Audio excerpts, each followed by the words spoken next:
Welcome to my mini blog. দেখো সকালবেলা আমার দিদির মেয়ে বেলুন খেলছে। শীতের সকাল, একটু দেরিতেই রোদটা ওঠে। এখন ধরো সকাল প্রায় 9টার মতো বাজে। তারপর সব কাজকর্ম সেরে নিয়ে দুপুরবেলা খেতে বসলাম। দুপুরবেলা মেনুতে ছিল দেখো লাল শাক ভাজা, লাউ ঘন্ট চিংড়ি মাছ দিয়ে, আর চিংড়ি মাছ দিয়ে কচু, আর হচ্ছে গিয়ে তেলেপিয়া মাছ আলু দিয়ে। বিকালবেলা মার সাথে বাজারে যাওয়ার দরকার ছিল। যাওয়ার সময় কালী মন্দিরে প্রণাম করলাম, আর সাথে ঠাকুরের প্রসাদও পেয়ে গেলাম। দেখো ঠাকুর প্রণাম করে বেরিয়ে গেলাম বাজারে। দেখো বাজারে, শীতকালীন বাজারে দেখো সবজি দেখতে দারুণ লাগে, আর বাজারটা বেশ রং বেরঙের লাগে।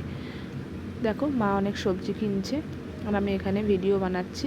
অনেক সবজি তো, আর বাজারে সেরকম যাওয়া পড়ে না আমার। বাবুর শরীরটা খারাপ বলে বাজারে যাওয়া পড়ছে। এবার ফলের দোকান থেকে মা ফল নিচ্ছে, আপেল, মোসাম্বি, লেবু, আঙ্গুর ফল এগুলো নিচ্ছে।